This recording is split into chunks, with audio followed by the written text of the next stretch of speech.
कहते हैं दोस्तों, परिंदों को मंजिल मिलेगी ये फैले हुए उनके पर बोलते हैं और अक्सर वो लोग खामोश रहते हैं जिंदगी में जिनके हुनर बोलते हैं।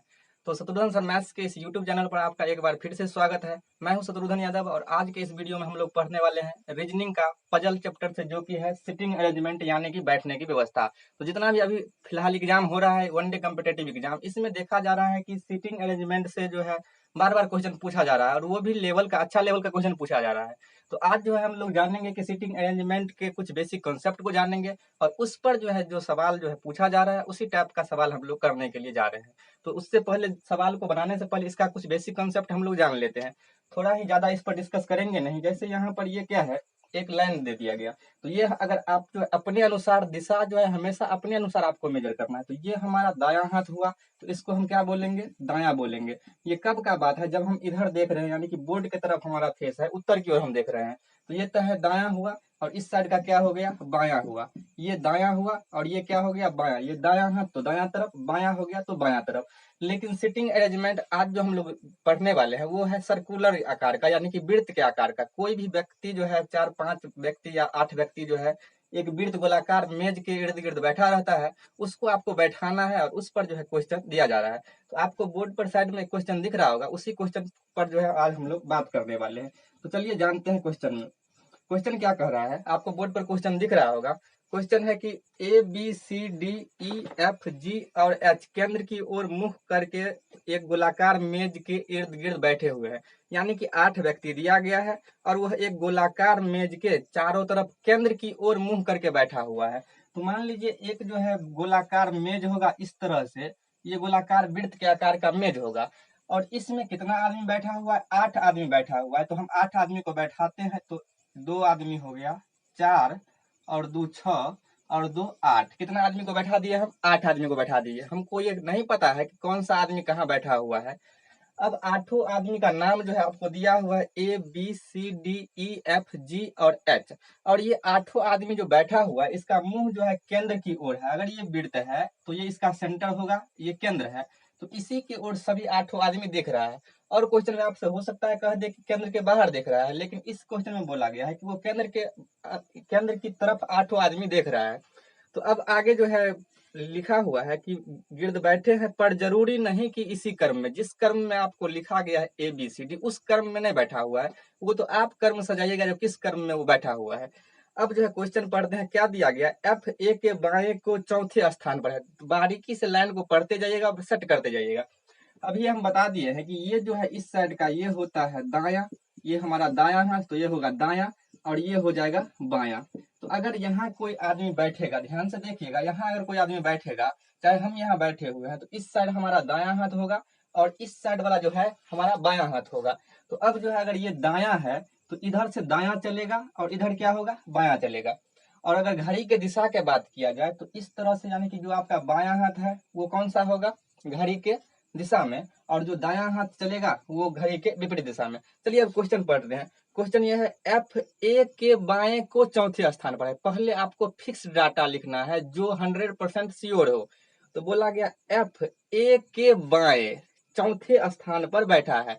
एफ नाम का जो व्यक्ति है वह ए के बाएं, ए के बाएं चौथा स्थान पर, किसके बाएं बैठा हुआ है, तो ए के बाएं चौथा स्थान पर है। तो ए मान लीजिए यहाँ रहा होगा, ए कहाँ रहा होगा, यहाँ रहा होगा।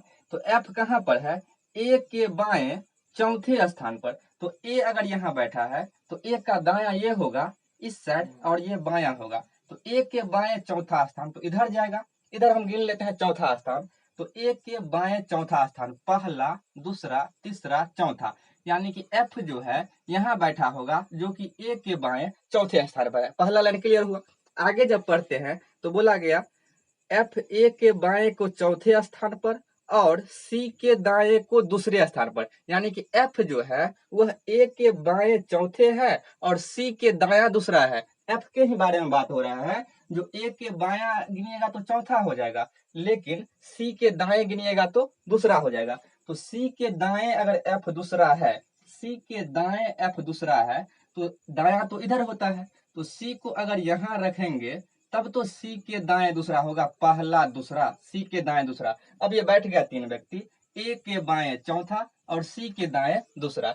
अब आगे पढ़ते हैं तो दिया गया बी ए के बाएं को दूसरे स्थान पर। अब बी के बारे में बात किया गया, बी ए के बाएं को दूसरा, तो ए तो यहाँ है और ए का बायां तो इधर होगा, यहाँ पर देख सकते हैं ए का बायां इधर होगा, तो बी जो है ए के बाएं दूसरे स्थान पर, ए के बाएं दूसरे स्थान पर यानी कि पहला स्थान और दूसरा स्थान, यानी कि बी यहाँ होगा, तब तो बाएं होगा दूसरा स्थान पर। आगे बोला गया बी ए के बाएं को दूसरे स्थान पर है और ए जी के दाएं बगल में है। ए जो है जी के दाएं बगल में, ये ए जो है जी के दाया बगल में है, जी के दाया, तो दाया तो इस साइड होता है, अगर हम जी को यहाँ रख देंगे तो ए जो है जी के बाएं हो जाएगा, जबकि ऐसा क्वेश्चन में नहीं बोला गया है। क्वेश्चन में बोला गया है ए जी के दाएं है, तो जी को अगर यहाँ रखेंगे तब तो ए जी के दाएं हुआ, ये भी बैठ चुका है। अब आगे बोला गया है ई जो बी के बगल में नहीं है। एक आदमी और का चर्चा हुआ ई का, बोला गया ई जो बी के बगल में नहीं है, तो बी के बगल, बी तो यहाँ है, तो बी के बगल में एक तो जी है और ई जो है बी के बगल में नहीं है, तो क्या ई यहाँ पर हो सकता है? नहीं हो सकता है, क्योंकि ई जो है बी के बगल में नहीं है, तो बी के बगल में ई यहाँ पर नहीं रहेगा, क्योंकि क्वेश्चन में बोला गया ई बी के बगल में नहीं है। तो बी के लिए अब दो स्थान, या तो बी ई यहाँ होगा और या तो ई यहाँ होगा, या तो ई यहाँ होगा या तो ई यहाँ होगा, हमें नहीं पता है। नहीं पता है तो आगे बढ़ते हैं। आगे बोला गया ई जो बी के बगल में नहीं है, डी के बाएं को चौथे स्थान पर है, डी के बाएं को चौथे स्थान पर है। बोला गया क्या ई जो है बी के बगल में नहीं है, लेकिन यही ई जो है डी के बाएं चौथे स्थान पर है, डी के बाएं ये चौथा स्थान पर होना चाहता है, तो अगर हम यहाँ तो ई नहीं होगा, ये कंफर्म है, और ई जो है डी के बाएं चौथे स्थान पर, तो डी को अगर यहाँ रखेंगे तो बायां तो इधर होता है, तो डी के बाएं चौथे स्थान पर ई को होना चाहिए। मान लेते हैं डी यहाँ रहा होगा, हमको अभी नहीं पता है, मान लेते हैं डी यहाँ रहा होगा, तो डी के बाएं चौथा स्थान पर ई होना चाहिए। तो गिनते हैं, अगर डी यहाँ होगा तो पहला, दूसरा, तीसरा, चौथा स्थान पर कौन हो जाएगा? ई हो जाएगा। तो इसका मतलब ये फिक्स हो गया कि डी जो है अब यहाँ ही होगा, यहाँ डी होगा और डी के बायां चौथा स्थान पर ई होगा, यानी कि 1 2 3 4 यहाँ पर कौन बैठ जाएगा? ई बैठ जाएगा। और अगर आपको लग रहा होगा ई यहाँ होगा, ई यहाँ हम भी तो रख सकते थे ई को, एक तो यहाँ था स्थान ई का और एक यहाँ था, तो अगर ई यहाँ होता तब डी को कहाँ रखना पड़ता? डी को यहाँ रखना पड़ता अगर, तो 1 2 3 4 पॉसिबल ही नहीं है, अगर यहाँ रखेंगे तो 1 2 3 4, तो इसका मतलब यही स्थान ई के लिए फिक्स होगा और ये स्थान डी के लिए फिक्स होगा। 8 आदमी था, A B C D E F G H, इसमें 7 आदमी को हम बैठा चुके हैं, एक आदमी कौन बच रहा है? तो आप देखिएगा गौर से, तो A B C D E F G सब है, एक एच नामक व्यक्ति जो है वो छूट रहा था, इसका मतलब इक्के गो स्थान था और इक्के गो व्यक्ति बैठल था, तो ये उसका मजबूरी होता है कि उसको यहाँ पर बैठना पड़ेगा। अब जो है आपका ये सिटिंग अरेंजमेंट जो है बिल्कुल बैठ चुका है। अब इस पर जो है आपको 5 क्वेश्चन दिया गया है और उस 5 क्वेश्चन का आपको जो है जवाब देना है। तो चलिए बनाते हैं क्वेश्चन को। ये अगर आप बैठा लिए तो 5 क्वेश्चन जो है आप आराम से बना सकते हैं। ये क्वेश्चन जो है IBPS बैंक क्लर्क का ये क्वेश्चन है, जो कि बहुत ही अच्छा क्वेश्चन था, इसमें बहुत कॉन्सेप्ट आपको सीखने को मिला होगा। चलिए देखते हैं, बोर्ड पर आपको क्वेश्चन साइड में दिख रहा होगा, ये जो आप बैठाए हैं इसी को देख करके आपको इस 5 क्वेश्चन का जवाब देना है। तो पहला क्वेश्चन आपसे ये पूछा गया, निम्न में से कौन सा सही है? निम्न में से कौन सा सही है? तो पहला है एफ बी के बाएं को तीसरा है, एफ जो है बी के बाएं को तीसरा है, तो बायां तो इधर है, तो बी के बायां तीसरा है, पहला, दूसरा, तीसरा, बोला बी के बाएं तीसरा एफ होना चाहिए, तो ये तो नहीं है, इसका मतलब पहला ऑप्शन गलत है। अगर आप देखिएगा चौथा ऑप्शन, तो आपको दिखेगा ई एफ के बाएं को तीसरा है, ई जो है एफ के बाएं को तीसरा, बायां तो इधर ही होता है, इधर होता है, तो एफ के बाएं को तीसरा है, तो पहला, दूसरा, तीसरा, एफ के बाएं को तीसरा ई है, तो पहला, दूसरा, तीसरा हो गया, यानी कि ये सही है। तो पहला जो क्वेश्चन है उसका ऑप्शन नंबर क्या हो जाएगा? 4 इस क्वेश्चन का करेक्ट आंसर हो जाएगा। चलिए बढ़ते हैं नेक्स्ट क्वेश्चन। नेक्स्ट क्वेश्चन दिया है जी के संबंध में एच का स्थान कौन सा है? जी के संबंध में, यहाँ जी के संबंध में एच का स्थान पूछ रहा है, जी के संबंध में एच का स्थान।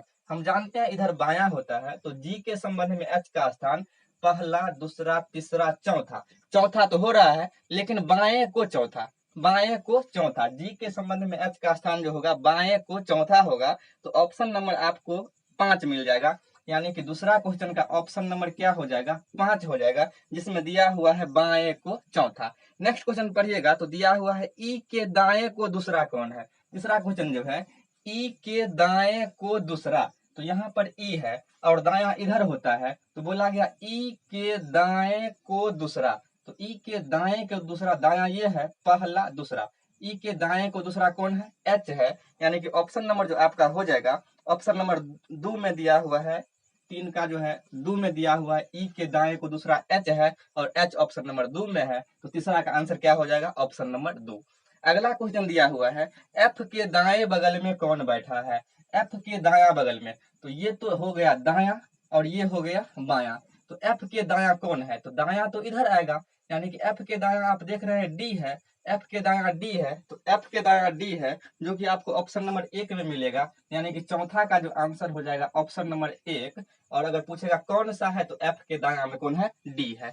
अगर एक क्वेश्चन और बचा हुआ है जिसमें दिया गया है निम्न में से कौन सा जोड़ा एक के बगल में बैठने वाले को निरूपित करता है। एक के बगल में कौन कौन बैठल है, तो एक के बगल में एगो जी बैठल है, एगो ई बैठल है। एक के बगल में एक तो जी और एक कौन बैठा है, ई बैठा हुआ है। तो ऑप्शन नंबर इसका हो जाएगा ऑप्शन नंबर 3। पांचवा का जो ऑप्शन हो जाएगा ऑप्शन नंबर 3, जिसमें दिया हुआ है जी और ई या जी, चाहे ई और जी बोलिए चाहे जी और ई बोलिए, दोनों एक ही बात है। तो ये था सिटिंग अरेंजमेंट, जो कि बैंकिंग का काफी डिफिकल्ट माना जाता है, और वो जो है हम आप लोगों को बताए हैं। अगर आप लोगों को ये वीडियो अच्छा लग रहा है, वीडियो को लाइक कीजिए, शेयर कीजिए और सब्सक्राइब कीजिए। और मिलते हैं अगला क्वेश्चन के साथ नेक्स्ट वीडियो में, तब तक के लिए धन्यवाद।